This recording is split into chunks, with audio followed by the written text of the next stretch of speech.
1975 ആ വർഷത്തിൽ ജൂലൈ 23-ന് ഒരു കുട്ടി ജനിച്ചു, ഒരു ആൺകുട്ടി. നടൻ ശിവകുമാറിനും ഭാര്യ ലക്ഷ്മിക്കും ജനിച്ച ആ പുത്രൻ്റെ പേര് ശരവണൻ ശിവകുമാർ എന്നാണ്. പേര് വെറൈറ്റിയാണ്. തമിഴ് ലോകം കീഴടക്കിയ ആ താരം ആരാണെന്ന് പെട്ടെന്ന് ചോദിച്ചു കഴിഞ്ഞാൽ എല്ലാവരും ഇങ്ങനെ ആലോചിക്കും, അതാരാണോ ഈ ശരവണൻ ശിവകുമാർ, അങ്ങനെ ആലോചിക്കും. പക്ഷേ എല്ലാവർക്കും പെട്ടെന്ന് കിട്ടാനായിട്ടൊരു പേര് പറയട്ടെ, സൂര്യ എന്ന ആ താരമാണ് 1975 ജൂലൈ 23-ന് ജനിച്ചത്. അദ്ദേഹത്തിന് ഇന്ന് 50 വയസ്സ് തികഞ്ഞിരിക്കുന്നു. 50 വയസ്സിൽ അങ്ങനെ നിറഞ്ഞു നിൽക്കുകയാണ്. 50-ന്റെ നിറവിലാണ് നടപ്പിൻ നായകൻ. അദ്ദേഹം സിനിമാ ലോകത്തേക്ക് കടന്നു വന്നപ്പോൾ ഒരു എന്താ പറയുക, ഒരു കുട്ടി ഒരു കടലോരത്ത് വന്നു നിൽക്കുന്ന ഒരു പ്രതീതി പോലെയാണ് അദ്ദേഹത്തിനെ എല്ലാവരും കണ്ടത്, സിനിമാ മേഖലയിലുള്ളവർ കണ്ടത് തന്നെ. പക്ഷേ ഓരോ ചിത്രങ്ങളിലായിട്ട് അദ്ദേഹം അഭിനയിച്ച് മികവോടുകൂടി അങ്ങനെ മുന്നോട്ട് കയറി പോവുകയായിരുന്നു. അദ്ദേഹത്തിൻ്റെ ഗജിനിയൊക്കെ ഇന്നും എടുത്ത് പുതിയ തലമുറയിലുള്ള കുട്ടികൾ എടുത്ത് പഠിക്കുകയാണ് ചെയ്യാൻ വേണ്ടി. അടിപൊളിയായിട്ട് ചെയ്ത് മാസാക്കി വെച്ച ഗജിനിയൊക്കെ ഇന്നും മനസ്സിൽ നിറഞ്ഞു നിൽക്കുകയാണ്. പക്ഷേ ഈ അടുത്ത് വന്ന കുറച്ച് ചിത്രങ്ങളൊക്കെ അദ്ദേഹത്തിൻ്റെ പരാജയത്തിൻ്റെ ഒരു കടലിൽ അങ്ങനെ മുങ്ങി താണുപോയി. കങ്കു വന്നു കഴിഞ്ഞ് കഴിഞ്ഞപ്പോൾ പൊട്ടി പാളീസായി. റെട്രോ വന്നു കഴിഞ്ഞ് കഴിഞ്ഞപ്പോൾ അതും ഇതേ അവസ്ഥ.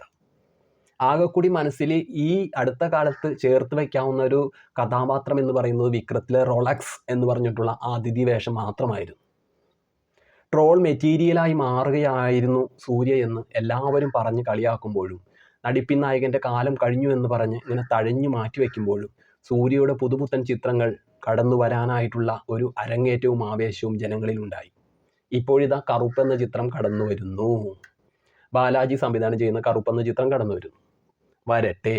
പക്ഷെ സൂര്യ ചില്ലറ നടനൊന്നും അല്ല കേട്ടോ. കമലഹാസന്റെ പിൻഗാമി എന്നൊക്കെ അറിയപ്പെടുന്ന ഒരു താരം തന്നെയാണ്. അദ്ദേഹത്തിൻ്റെ അഭിനയം കിടുവാണ്. അദ്ദേഹത്തിന് ഇഷ്ടപ്പെടുന്ന ഒരു നിറയുണ്ട്. ഇന്ത്യയിലെ ഒരുപാട് ഫാൻസ് അസോസിയേഷൻ അദ്ദേഹത്തിൻ്റെ പേരിൽ തന്നെയുണ്ട്.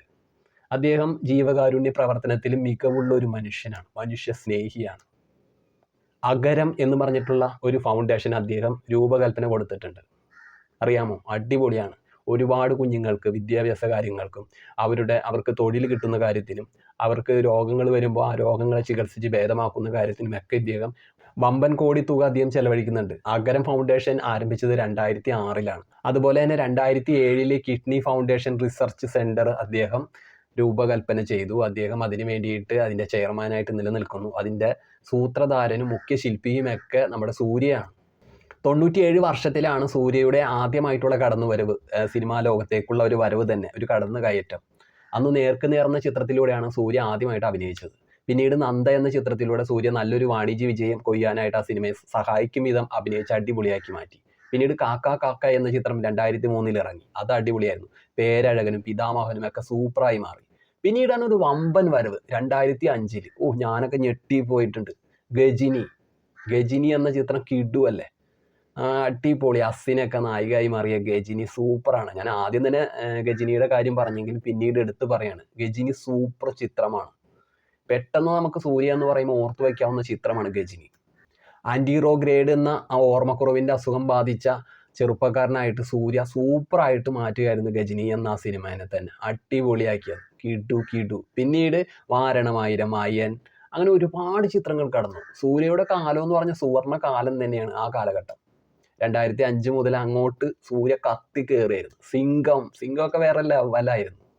പിന്നീട് ഏഴാം അറിവ്, സുരേ പോട്ടർ, അതുപോലെ തന്നെ ജയ് ഭീം, അടിപൊളി പടങ്ങളൊക്കെ സൂര്യ സെലക്ട് ചെയ്ത് അഭിനയിച്ച അങ്ങനെ എല്ലാവരെയും ഇഷ്ടപ്പെടുത്തുന്ന ഒരു കഥാപാത്രമായിട്ട് സിനിമാ ലോകത്ത് നിറഞ്ഞു നിൽക്കുകയായിരുന്നു സൂര്യ എന്ന താരം. ജ്യോതികയെ 2006-ലാണ് സൂര്യ വിവാഹം ചെയ്യുന്നത്. ഇന്ന് അവർക്ക് 2 കുട്ടികളുണ്ട്, ഒരു ആൺകുട്ടിയും ഒരു പെൺകുട്ടിയും. സൂര്യക്ക് കാർത്തി എന്ന സഹോദരനുള്ള കാര്യം എല്ലാവർക്കും അറിയുന്ന കാര്യം തന്നെയാണ്. പക്ഷെ ഒരു സഹോദരിയും കൂടി ഉണ്ട് കേട്ടോ, അതും കൂടി അറിയണം. ബൃന്ദ എന്നാണ് ആ സഹോദരിയുടെ പേര്. ആ സഹോദരി ഒരു പിന്നണി ഗായികയാണ്. അപ്പോൾ നടിപ്പിൻ നായകൻ ഒരു അടിപൊളി സംഭവമാണ്. അഗരം ഫൗണ്ടേഷൻ സ്ഥാപിച്ചു. കിഡ്നി റിസർച്ച് സെൻ്ററായിട്ടുള്ള ഒരു ഫൗണ്ടേഷൻ സ്ഥാപിച്ചു. അതിൻ്റെ രക്ഷാധികാരി സൂര്യയാണ്. അപ്പോൾ സൂര്യ എല്ലാവർക്കും ജീവകാരുണ്യ പ്രവർത്തനങ്ങൾ ചെയ്യുന്ന കാര്യത്തിൽ 1-ാം സ്ഥാനത്ത് സൂര്യ തന്നെയാണ് തലപ്പത്ത് നിൽക്കുന്നത്.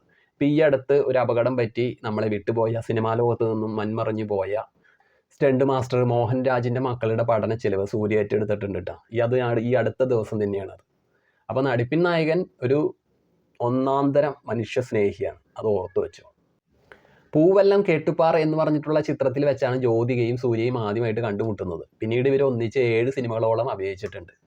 സൂര്യയ്ക്ക് 5 തമിഴ്നാട് സംസ്ഥാന അവാർഡ് ലഭിച്ചിട്ടുണ്ട്. അതുപോലെ തന്നെ 2 നാഷണൽ പുരസ്കാരങ്ങളും സൂര്യക്ക് കിട്ടിയിട്ടുണ്ട്. നടിപ്പിൽ നായകനെ എങ്ങനെയൊക്കെ ആരൊക്കെ മാറ്റി നിർത്താൻ ശ്രമിച്ചാലും സിനിമാ ലോകത്ത് ഇനി കടന്നു വരരുത്, ഇദ്ദേഹത്തിൻ്റെ സിനിമകൾ ട്രോൾ മെറ്റീരിയൽ ആണെന്നൊക്കെ പറഞ്ഞ് കളിയാക്കിയാലും സൂര്യക്ക് സൂര്യയുടേതായിട്ടുള്ള കഴിവുകളുണ്ട്.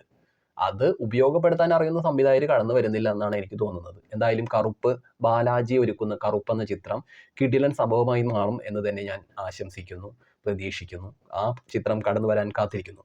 അപ്പോൾ എല്ലാ സൂര്യ ഫാൻസിനും സൂര്യയുടെ പിറന്നാൾ ആശംസകൾ ഞാൻ പങ്കുവയ്ക്കുകയാണ്. Okay, tata, bye by.